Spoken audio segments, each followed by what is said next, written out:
So thank you all again for joining us today. Before we get started, I just want to once again thank the funder of the Special Projects Grant Program, the Montgomery County Arts and Cultural District, with support from the Board of County Commissioners. This program wouldn't exist without their support, and thanks to their commitment to the arts and cultural community here in Montgomery County, we have $250,000 available to grant to organizations this year through this program. And we're also able to provide additional support to applicants as you go through the process in the form of workshops like the one we have today. So we are here on this beautiful afternoon to talk about how to prepare your project budget and the supporting budget documentation that you'll submit as part of your application. And it's my pleasure to introduce today's awesome presenter, Dennis TenWolde. Dennis is a proven donor-centered philanthropy officer with over a dozen years of experience. He's worked on social justice and environmental issues with NGOs and community issues with the U.S. State Department. He was recently the Director of Institutional Giving with the Dayton Performing Arts Alliance, and he's just started in a new role as the Institutional Giving Manager with SMU Data Arts. Dennis, thank you so much for being here, and I'm going to hand things over to you. All right, well, thank you very much, Karen. It's my pleasure to be here. So this is the How to Make a Pizza seminar, right? So what I'm going to do is I'm going to spend about the first 15 minutes or so talking about budgets in general. And then I'm going to spend the next 15 minutes probably just going right through the actual grant applications budget and kind of talking through those. And then that'll leave the last half an hour for us to be able to talk about any specific questions that you might have. So the very first thing I want to be able to do is I'm going to do a screen share. So hopefully, let's see here. This. Okay. So I just want to tell you a little word about grant writing versus institutional development. So the big difference between the two is that grant writing generally just has to do with you see an opportunity to be able to provide a grant for some funding and you throw your hat into the ring and see if you can get the funding. Institutional development is basically the same thing, except for the fact that you talk with the funders a lot and you develop a relationship. So when some of you or all of you, depending upon your organizations, have donors that you talk with and that might be able to give you some money for certain things, well, you generally keep up a relationship with them as you go through time. The same thing can be done with funding groups. So as an example, Karen represents the Culture Works. So I probably have had over 4 years of chatting back and forth with Karen and also with other people at Culture Works. And part of it is also it's just charming to be able to talk with Karen, but also for the fact that it allows us as we're going through and applying for grants to have more of a cooperative approach for us to be able to apply for grants. And it basically results when you have a relationship and a higher chance to actually get your grant because you know what they're wanting to be able to do. So that's just an overview of a difference between just grant writing versus what institutional development is. Now, budgets. The very first thing I want to say about budgets is everybody loves to do them, right? I mean, it's the part of the grant that everyone's just really excited about doing. I know I am. Every time I do a grant, I'm just like, yay, it's budget time. Okay. The best way to think about budgets is it's just another way to explain your project. Okay. Honestly, you know, you're going to write a narrative. You're going to explain your partners, all these different things inside of a grant. But the budget is just, honestly, it's just another representation of those things that you're doing. And you're just showing them that basically a granting organization that you know the parts that are needed to carry out your project. So just kind of think of it that way instead of just purely a numbers game, okay? The other thing also I will say is stay calm and don't get frustrated, okay? Budgets can be as simple or as complex as you or the granting organization wants them to be. And luckily for CultureWorks and the MCACD grant that this is, it's a very basic budget, okay? I've worked with groups that have extraordinarily difficult budgets, and they're just asking into every single thing that they can possibly think of, okay? Those tend to be for governments, like the National Endowment for the Arts and things like that. These aren't doing this, so you don't have to worry about that.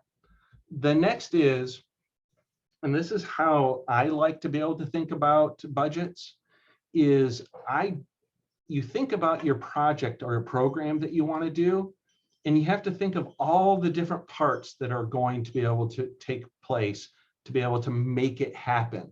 You don't think about numbers, you don't think about costs, you simply write out what it is that you need to have happen or in place for the program to go forward. And from that, you're just going to start creating a list of all the things that you need. As an example, if you're going to throw a birthday party for somebody and you go, well, I'm going to throw a birthday party. The only thing I need is a cake. The only thing I need to do is go out and purchase a cake. Okay. Well, you've probably never been to a birthday party before. Okay. Because honestly, I mean, are you going to get the decorations? Who do you want there? You know, do you want something to drink? Who's going to provide the drinks? Who's going to make the cake? All of these different things, right? So what you want to do is just like what you would be doing if you were getting a bunch of people together for a party, just go through systematically and start pulling out all the different things that you want to be able to do. Now, let's say if you're doing a project for the very first time and you don't have a clue all the things that it might take to take place. Let's say if you're going to put on a dance group coming into your facility to do an education program. Well, you might know how much the dancers cost, but you might not know all the things that dancers might need. Can they actually perform on the stage that you have? Can they actually, what type of music do they need? So if you have difficulty in knowing what all those parts are, talk to the other people involved in the project because the dancers will tell you. You can also reach out to other arts groups to see what they might say. So by and large, you know, having worked for the Dayton Performing Arts Alliance, all of the arts organizations that I've encountered inside of Dayton are nice. Okay, if you call them up and say, hey, I'm thinking about doing this, but I need to kind of figure out what's needed, they'll generally get you in touch with somebody who can talk to you about it. Okay, so you have access to resources.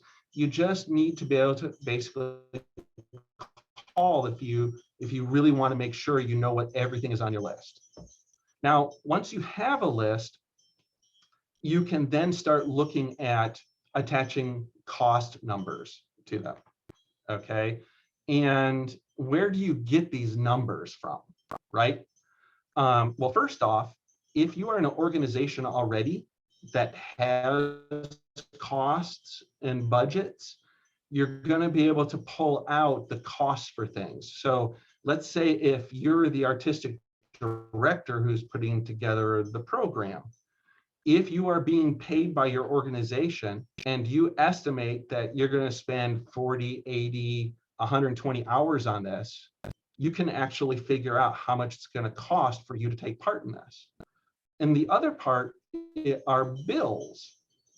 Okay. So let's say if you want to be able to have those dancers come in, if those dancers have a cost, you're going to be able to find out what that cost is through a bill that you would be negotiating them with. In other words, what's the cost for you to come in and do this? The other part of it is that if you're going to rent out a place, you would have a rental cost associated with that, and you should be able to talk to the place that you're renting from to be able to get an idea of what that cost is. So for every single thing that's on your list, you can just figure out who you need to go to be able to generate those numbers. Now, that's going to actually help you create your own budget for this program. And next, what we're going to do is, so you have this budget. Some things you have to pay for in cash, and some things people are going to give to you for free. In other words, in kind. So it is very important to be able to track both. So the main reason is that you start off with your budget in total. And let's say your budget is $5,000 to put on a program, and $1,000 of it goes to rent the place that you're going to do the performance at. But the performance location says, I will give this to you for free. Is your project now a $5,000 project or a $4,000 project? The answer is it's a $5,000 project. Okay, you have just received a $1,000 in-kind line. That is critical because it counts the same thing as cash does for matching people's budgets. And it is really, really important to list your in-kind. And I cannot say this enough. Now, this grant, I know for non-government entities does not require a one-to-one match, which is really, really common. But you can use in-kind as your match. So let's say your whole budget is $5,000 and you get $2,500 of that donated as in-kind, and you go to a grantor who requires a one-to-one match. Well, you've just produced the one-to-one match to ask for that $2,500 that you additionally need.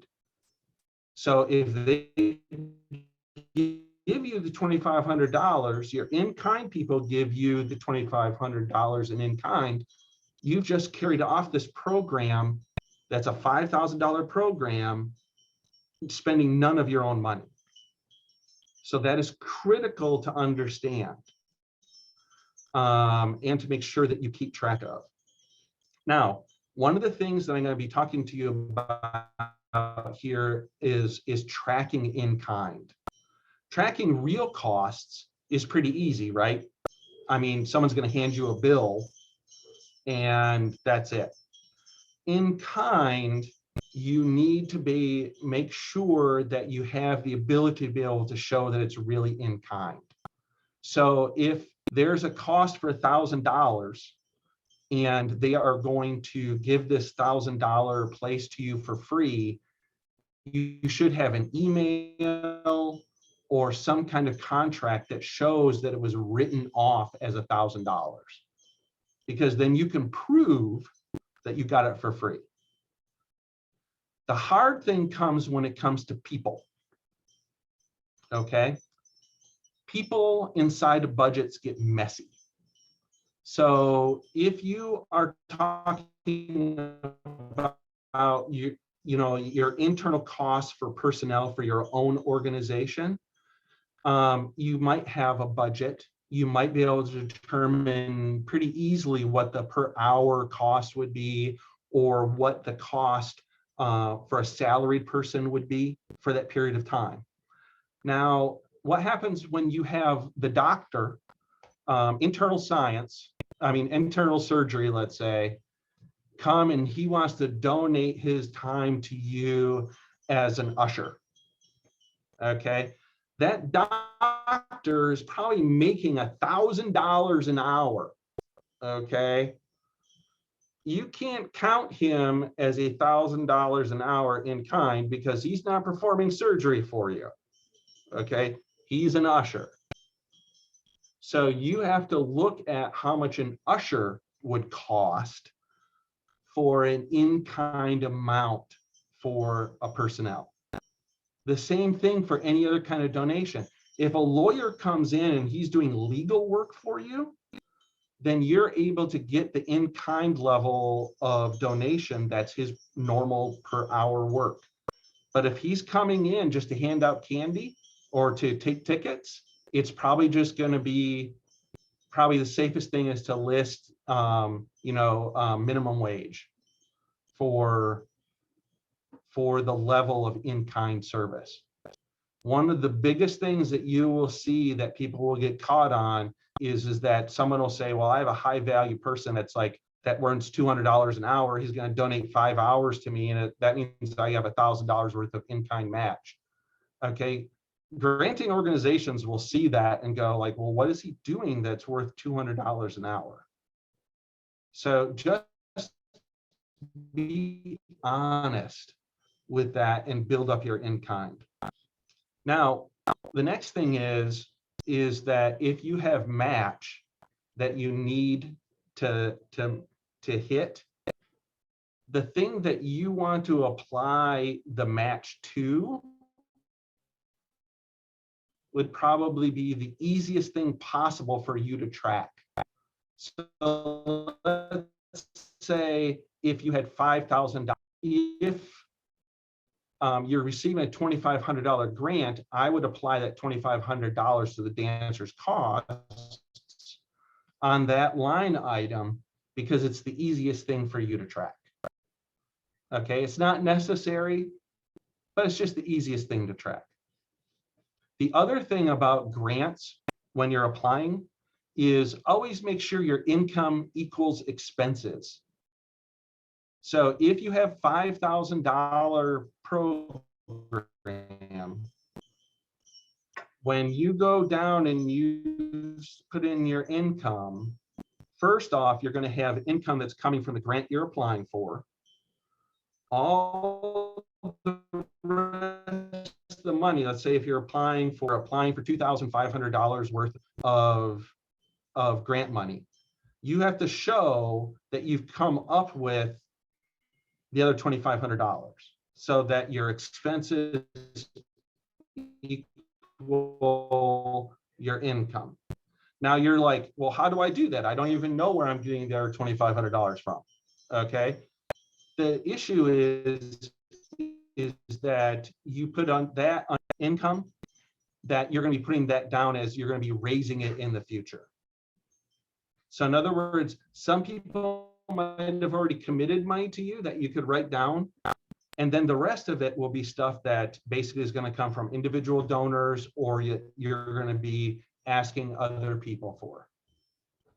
But you cannot have your budget not equal your expenses in an application, because the immediate thing that is going to happen is that the donor is going to go, well, you don't even have an idea of how you're going to come up with the rest of the money. Why would I give you money? So the fact is that you need to make sure that you have the numbers balanced at the end. Okay. Now, earned versus contributed income. People always ask you to separate these two. And the best way I'm going to tell you, if you do not have access to an accountant or a CFO or someone who's looking at these things for you, is to just do as honest as you can. Earned is something that you've sold. Contributed is everything else. So if you haven't sold it, if you haven't sold something and someone's giving you money, they've contributed the money to you. That doesn't mean it's been donated or something else. Maybe it's some other type of form. But for simplicity's sake, at the level of a small organization. Just understand, earn, someone's giving you something. Now, the last two are just general tips, okay? Grantors are generally kind, okay? Matt Dunn, who runs MCA, Karen's a little iffy, you know, but anyways, the idea is that, let's say if you apply and you get the grant, and all of a sudden you realize you have to adjust it. Something has gone strange with your program. A pandemic happens. Can you believe something like that would happen? You know, just something odd happens. You just talk. Just talk to your grantor about your issue and what are the possibilities that you can do to change things. Once a grantor has said they want to give you money, they want to give you the money, okay? I mean, they have issues on their side where they're required to spend the money, and they're counting on you to spend the money. So once you get it, if you need to adjust, just talk to them. And as an example, when I was at DPAA just a month and a half, 2 months ago, we have a 2-year grant with the Ohio Arts Council for education. We did the first year and we realized we weren't going to do that education program again for the second year. It just wasn't working. So instead of just saying no to the second year, I just called up the people I knew at Ohio Arts Council and talked them through the issue. And we worked through the process so that we could apply that grant to an education program that was similar, but still within our system that we could do.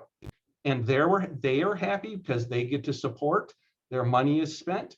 We were happy because, well, we get to keep the money. Lastly, if you need any help, just see if there's a grant person from another organization that you can talk to, because they'll also have ideas. So that's my general intro, which lasted more than 15 minutes because I love to talk. You're good. So I am now going. I do want to, Hey, Dennis, we're having some weird audio issues. There's a little bit of a lag, and I'm wondering if maybe it's the internet bandwidth.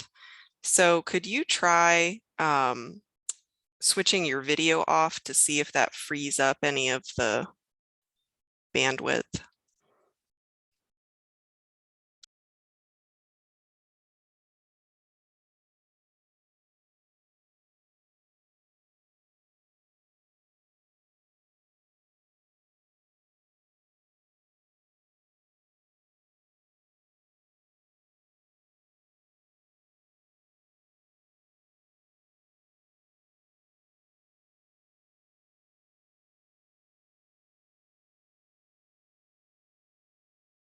To fill out for this program.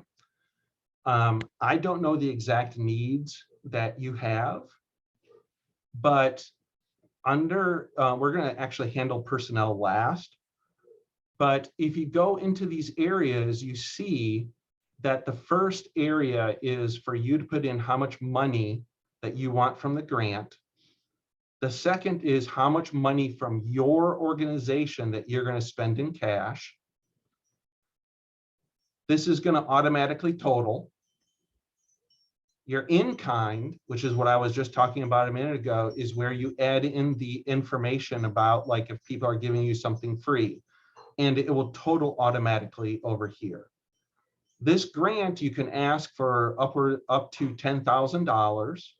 And if you're, I believe, a non-government entity, you do not require match. So you want to make sure that this column on this left right here does not go past $10,000.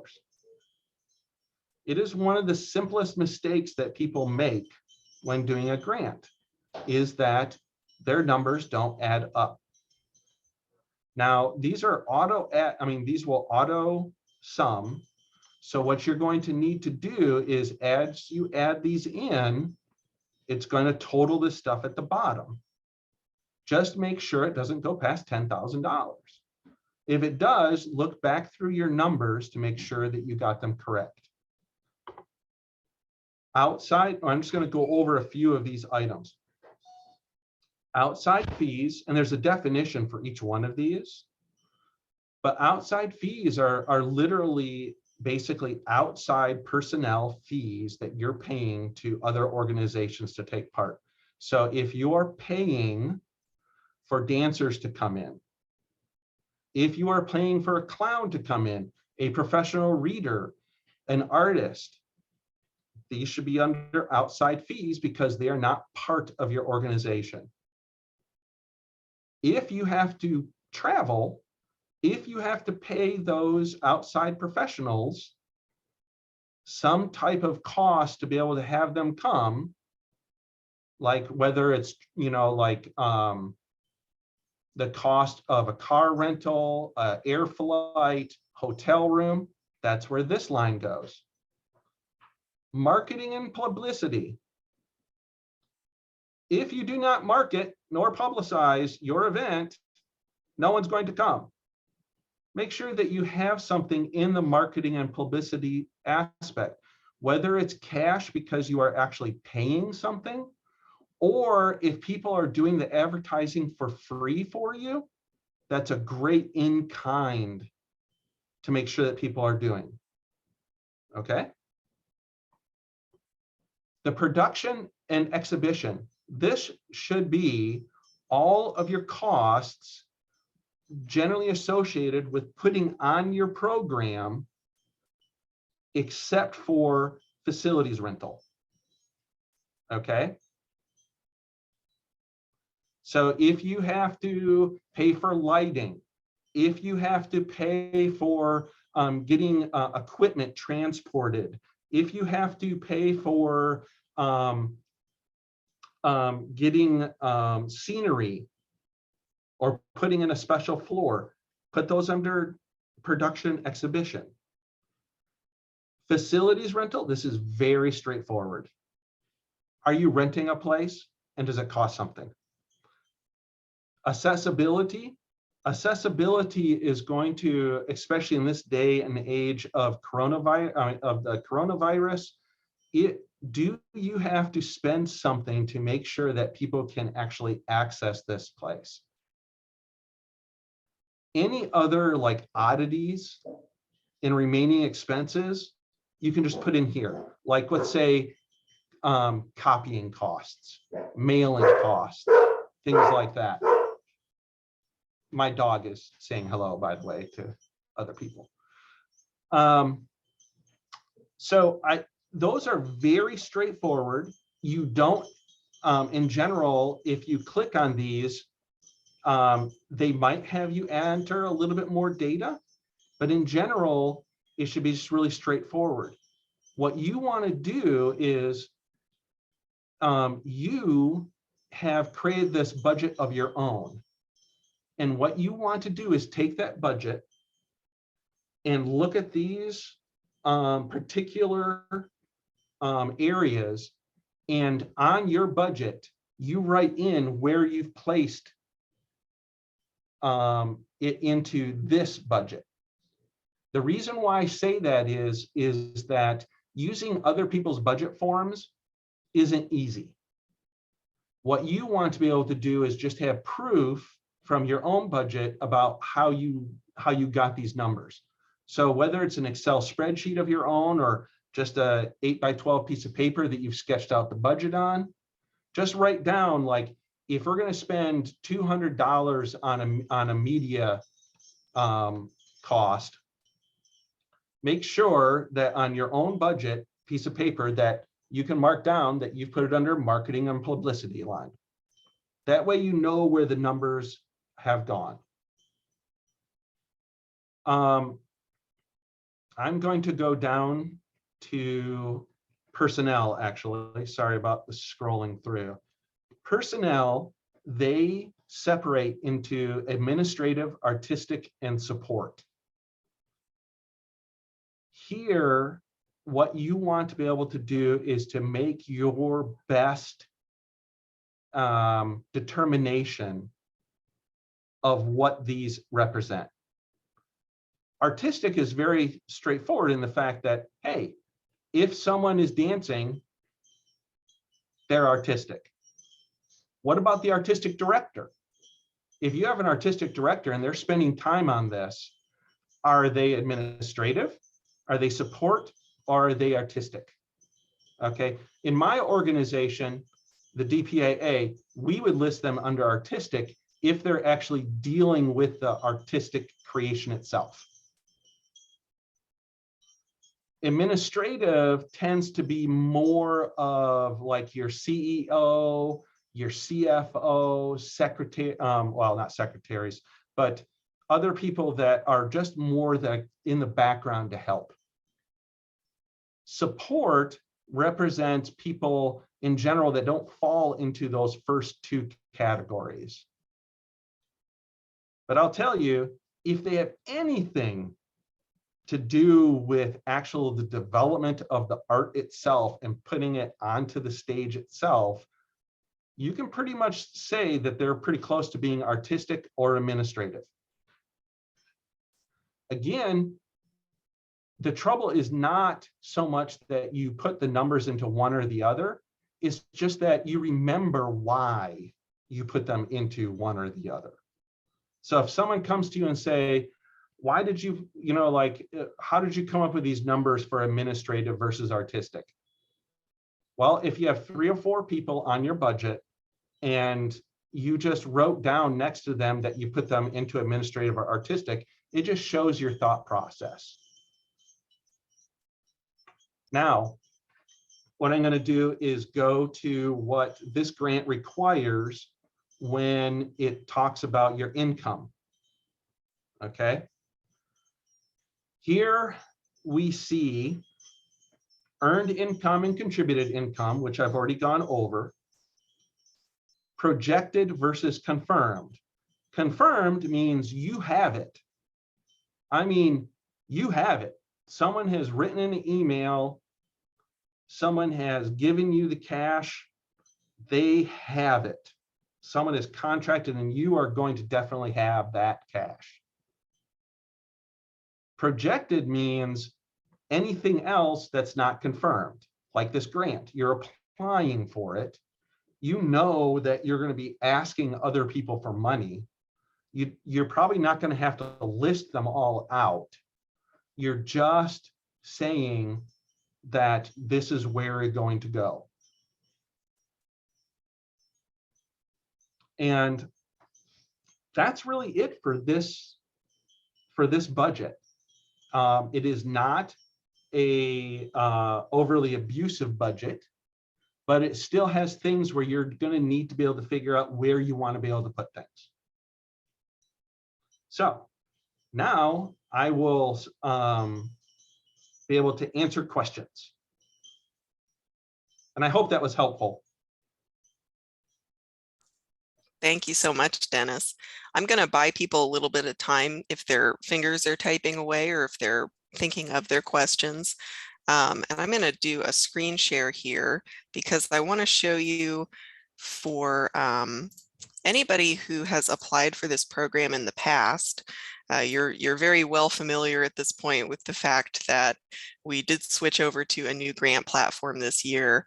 And so if you've submitted a budget spreadsheet through this grant program before, you'll notice that it looks very different this year. So I just want to make sure if you haven't already gotten to that portion of the application that you feel comfortable getting to those sections that Dennis was showing you and explaining. So as a quick refresher, anytime you need to get back into your application portal, you just go to cultureworks.org and then apply for funding. Go to the special projects grant section and you'll get to the access your application button down here at the bottom of all of the information. So in the past, when you applied for a special projects grant, your project budget spreadsheet was an Excel spreadsheet that you attached as part of the application. But now through the new system, the whole budget spreadsheet exists within the online application itself. So once you're on your application dashboard, it'll look something like this. It might be a little bit different because this is a test account, so I get some extra things that you might not see. But if you started the application, you'll probably see it here in the center of your screen. If not, if you go to the Apply Report sidebar here and you're looking for MCACD Special Projects Application 2022, that's where we're going to go. So you'll see that this year, this is all the same information that we asked for in past cycles. Like I said, it's just presented in a slightly different way because of the new system. So if you click on that project budget section, you're going to see exactly what Dennis was talking about. And each of these budget categories, in order to put your numbers in, you just click on the link here, and it's going to open up a section where you can go into more detail about each of those line items in those cost areas. So like Dennis was saying, if you have personnel on the administrative side who are going to be working on your project, you can specify the amounts here, and then artistic, and then support staff, and so forth. Whenever you finish putting in your numbers here, I'm just going to add something so it'll update this. You can hit save your work, or save your work and return to the previous page to get back to that overall budget page. And also, as Dennis said, most of these columns and rows are going to be automatically totaling. So there are a lot more blank spaces here than you actually have to fill out, which should make you feel pretty good. So just keep an eye on that and make sure your totals look correct. And then also, as Dennis was saying, you'll notice that here, based on the budget that I've put in, my income and my expenses do not match. So this system is nice in the sense that it flags you. It lets you know if that's the case. And it's showing that currently, how I've filled out my budget, this project is going to be completed at a deficit of $500. So if this number is green, you're good to go. If it's red, you might want to take a look and see where you need to find some additional funding to offset your expenses. So same thing with that income section. When you click on one of these, it's going to give you more information about what those different earned income sources might be. So like Dennis said, anytime that someone is paying for something, that's going to be a form of earned income. So that's going to be your ticket sales, your museum admissions, memberships, those types of things. And I don't need to save it, but I'll go back anyway. And then if you're talking about contributed income, that's where you're getting things like this grant, or you're getting donations from individuals, or maybe from companies and foundations and that sort of thing. All right. The other thing I wanted to just highlight here, we had a good question in the chat, and it was under the let me find it here. So under production and exhibition, someone made a really good point that if you look at these line items here, one of them under production and exhibition says programs, brochures, catalogs, publications. And then if you go under marketing and publicity, you're going to see that there's a line called design and printing. And they were asking what the difference is between those two things.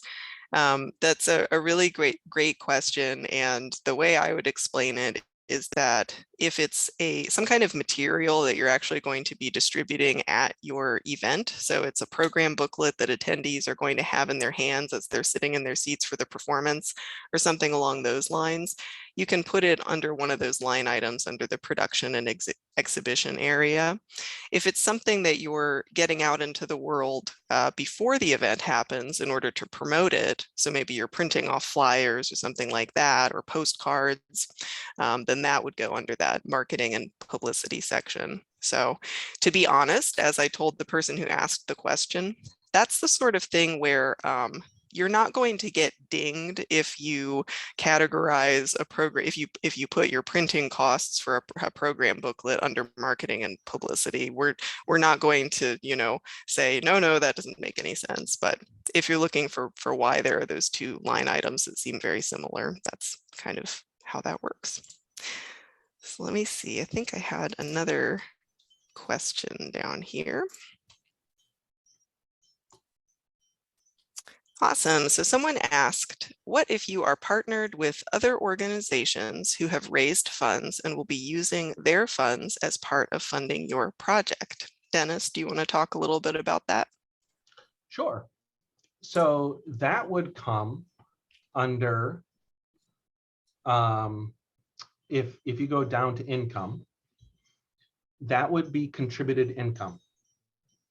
So if I had other partners, not only would I write that up inside of the narrative to make it a stronger proposal, but under here, I would probably list it under either foundation or individual contributions.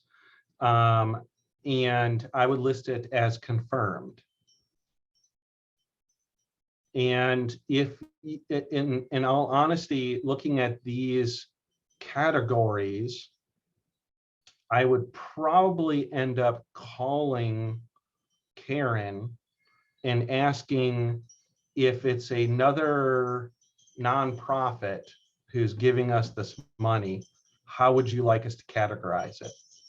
Because they don't have a line that says like NGOs or anything like that. So it would probably either be more than likely foundation, but it could theoretically go under individual. But the idea is that it is a donation to you to help put on this program. Now, if you were charging them, in other words, they want you to charge them for something so that they can give you the money, then it would go under earned income. But in this situation, it sounds more like you guys are just partners and they're gonna pay.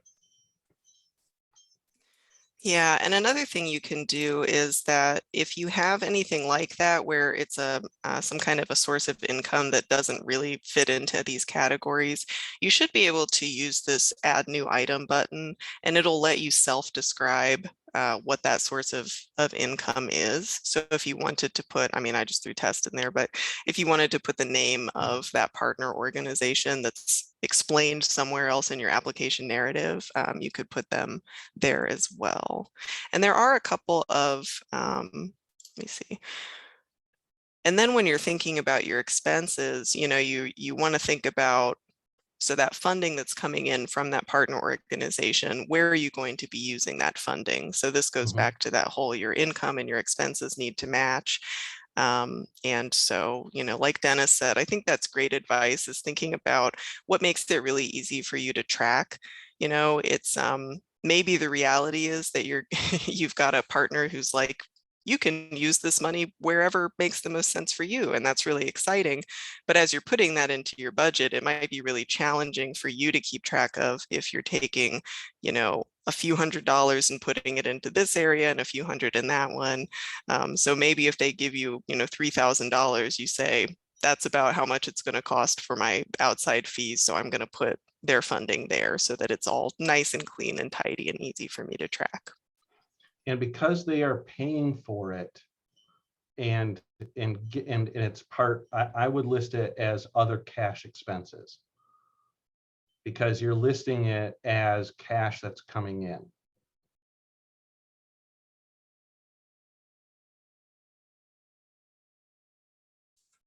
Awesome. I hope that makes sense to people.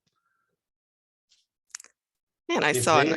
If they are giving you $3,000 and you are spending that $3,000, that's not only is that a contributed income of $3,000, it's also other cash expense in that column. That's where you will use the $3,000.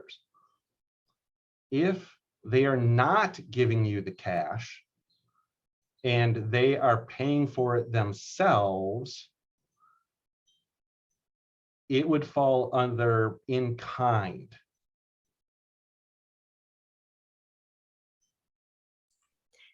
And Dennis, we had another good question. What if you sell advertising in your program booklet? Where would that income be listed? That would be under earned income. So if we click on earned income link,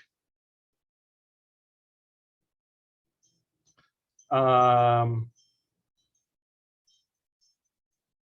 would probably put it under, you could either add a new item, but it also could fall under concession sales, rentals, things like that. And that would be if you already have somebody that's, let's say if you expect that you're going to get $500 from selling advertising, and you already have $250 confirmed, then you would put $250 in the confirmed area and $250 in the projected area.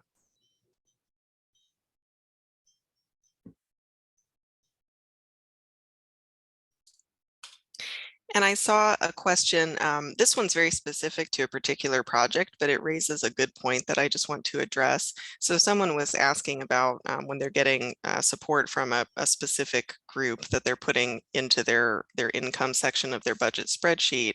When you're thinking about, you want to make sure that the grant reviewers understand exactly where these dollars are coming from and exactly what these expenses are. And your project budget spreadsheet, as Dennis said, this is a really powerful tool for you. And it is just one more way of telling your project story. But you also have what's called a project breakout document that you're asked to submit as part of your application. And unlike the budget spreadsheet, there's no template provided for this. There's no required format that you have to use. But the idea of the budget breakout document is that you're giving even more information about each of the things that we're seeing in your budget spreadsheet. Personally, I think the best budget breakout documents that I've seen are typically Excel spreadsheets. They don't have to be complicated, but basically what they do is they go through and they'll just list, the same categories that we see in the spreadsheet, but then they'll put information next to each one and say, where I have $2,500 in personnel fees. And when I'm saying that, let me see what I put in here, 1,500 of that is under artistic, those are to pay our in-residence dancers who are part of this project. And so you're just providing more clarification in that breakout document. So panelists, if they have any confusion about the spreadsheet, they can refer to that to get a little more information. And don't be afraid, especially if you have somebody paying for something else, to call it out in your narrative, because it's very powerful within an application to sit there and say, I have a $10,000 project and $5,000 of that is to pay for artists, and so-and-so has said that they will pay the cost for the artists if we can find the rest of the money. And so what you're saying to them is that the only thing we need you to do is to step up and help us, and we have things in place to make this thing happen. Yeah, and I do just want to add to that, when Dennis, I think at the beginning of the presentation, was saying that, again, this is another way of sort of telling your project story. The project budget is an area that sometimes it's one of the first things that grant reviewers look at. And it might seem counterintuitive, but sometimes we get more information and a better understanding of what the project is just from looking at the budget spreadsheet. And so, if we read the project narrative and we're going, I think I understand what this is going to look like, but I'm not totally sure about the details. But then we look at that budget spreadsheet and we see, oh, they're paying this much for artists. Their breakout document says that they're paying for a DJ, 4 dancers, et cetera. Sometimes it tells an even more a clear and compelling story than the narrative itself. So don't underestimate the importance of the project budget. And the other thing I would add there is that, and Dennis touched on this as well, but the flip side of that is that if there are things that don't appear in your budget, sometimes that will raise questions and concerns from panelists.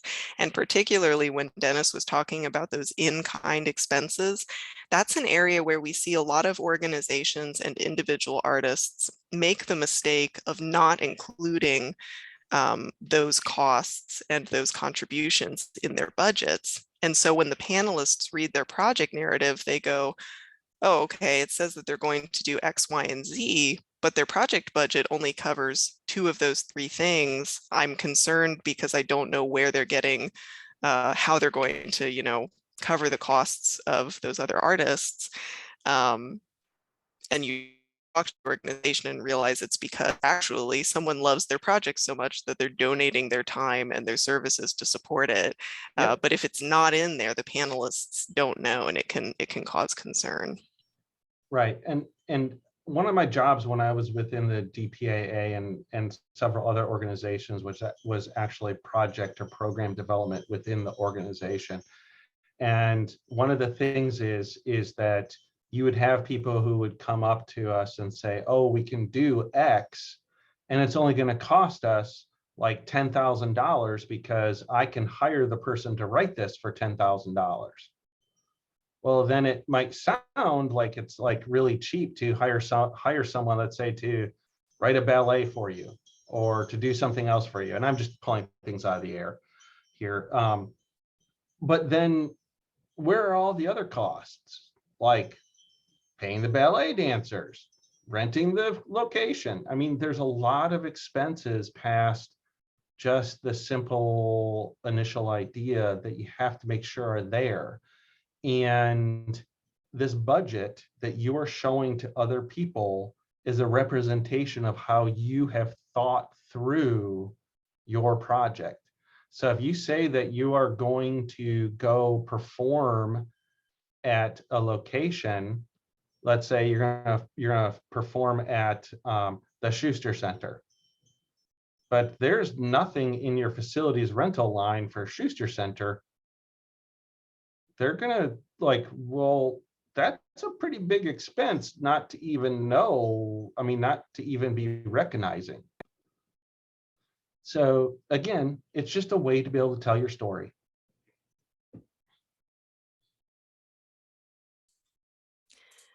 At the risk of eating up bandwidth, I'm going to try turning my video on here again, because we are 4 minutes to the hour.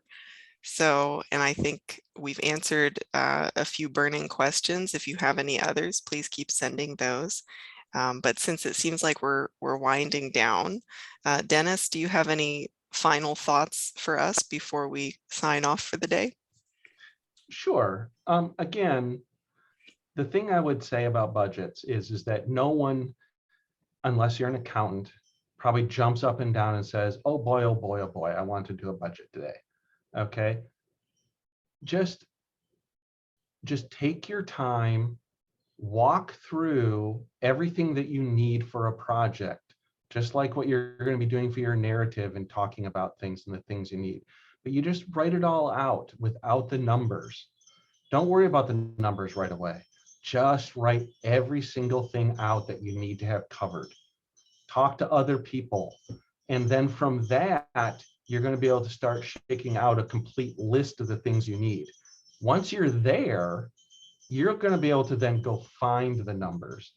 I find it difficult, even myself, who's done this a lot of times, to both think of and gather everything that has to be done and also the dollar amounts at the same exact time. So just concentrate first on your list, then get the numbers. I think that's great advice. All right. Well, thank you all again so much for joining us, and especially thank you, Dennis, for being our budget guide today. I really appreciate everybody joining us this afternoon, and I hope that the rest of your afternoon is outside because it's a gorgeous day out there.